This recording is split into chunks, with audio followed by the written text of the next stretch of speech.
It's not all about you. And beating the drums.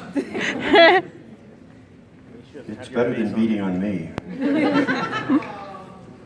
All right, the terrible thing about this is this year, being the martial arts guest at Anime Central, I'm supposed to be getting hired to do lessons on self-defense and sword combat and lecturing you on Japanese history of military science and all this really cool stuff.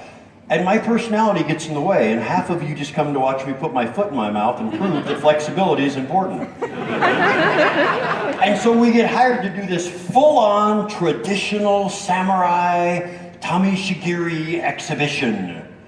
All serious pomp, circumstance, and arrogance. And then I walk up on stage. And you know, something's gone awry. We're back to the Deadpool thing. I'm not a hero, no matter what Colossus says.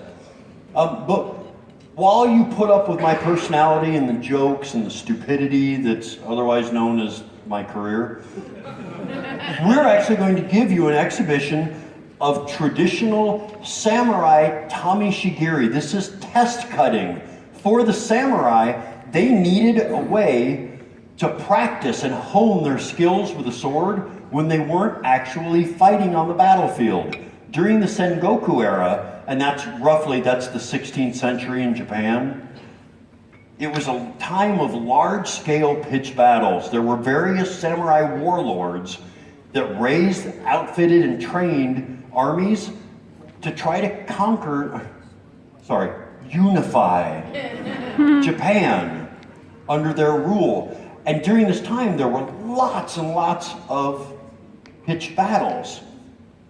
But in between those times, the samurai needed to be able to hone their skills and make sure that not only were the blades they were using correct, but their technique was correct, that their swing was accurate, that the principles that could make the difference between life and death, that these principles were things they understood firmly.